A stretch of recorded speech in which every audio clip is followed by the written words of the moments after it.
আসসালামু আলাইকুম বন্ধুরা, কেমন আছেন? আশা করি আপনারা ভালো আছেন। আমার রান্নাঘরে আপনাদের স্বাগতম। আমি ভালো আছি। আজ আপনাদের জন্য নিয়ে এসেছি নতুন এক রেসিপি। দেখতে থাকুন, আশা করি আপনাদের ভালো লাগবে।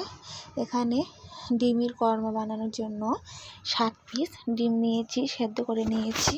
সেদ্ধ করে ছিলে পরিষ্কার করে নিয়েছি। নেওয়ার পরে লবণ হলুদ মাখিয়ে নিয়েছি। মাখানোর পর তেলে দিয়েছি, দিয়ে ভালোভাবে ভাজা করে নেব। বন্ধুরা দেখতে থাকুন, আশা করি আপনাদের ভালো লাগবে।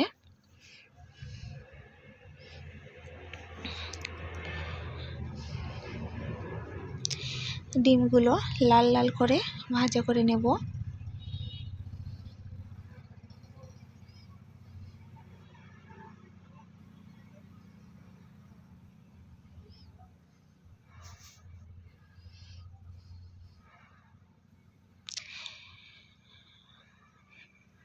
ডিমগুলো ভাজা হয়ে গিয়েছে, নামিয়ে নিয়েছি। তারপরে একটু তেল দিয়েছি, দিয়ে 1 পিস তেজপাতা দিয়েছি, দিয়ে পেঁয়াজগুলো দিয়ে ভালোভাবে ভাজা করে নেব। বন্ধুরা এইভাবে ডিমের কর্মা বানাবেন, দুর্দান্ত খেতে হবে।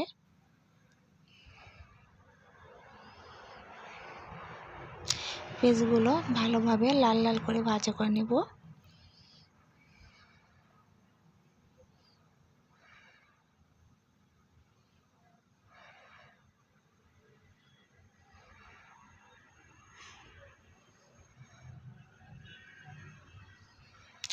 একটু আদা রসুন দিয়ে দেবো, দিয়ে ভাজা করে নেব।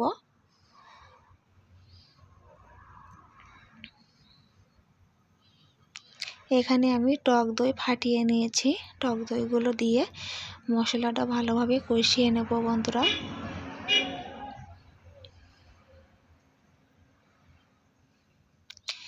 নিয়ে একটু ঝাল দিয়েছি। আপনারা চাইলে ঝাল দিতেও পারেন, না দিতেও পারেন। স্বাদ পরিমাণ লবণ দিয়েছি, পরিমাণ মতন হলুদ দিয়েছি, দিয়ে আবারও মশলাটা কষিয়ে নেব। নিয়ে এখানে আমি নারকেল মিক্সারে মিক্স করে নিয়েছি, নিয়ে এখানে নারকেলগুলো দিয়েছি।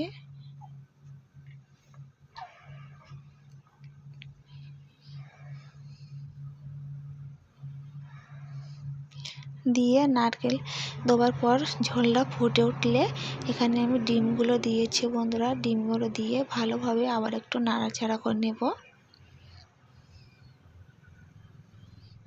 এইভাবে ডিমের কর্মা বানাবেন, দুর্দান্ত খেতে হবে। পরিমাণ মতন চিনি দিয়ে দেবো, গরম মশলা দিয়ে দেবো, দিয়ে আবারও নাড়াচাড়া করে নেব।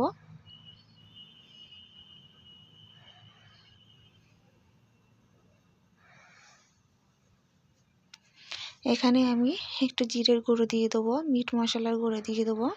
জিরে গোলমরিচ একসাথে দিয়েছি, দিয়ে এখানে মিট মশলার গুঁড়ো দিয়ে দেবো, দিয়ে আবারও 1 থেকে 2 মিনিট রান্না করে নেব। একটু গরম মশলা দিয়ে দেবো, দিয়ে আবারও 2 মিনিট রান্না করে নেব।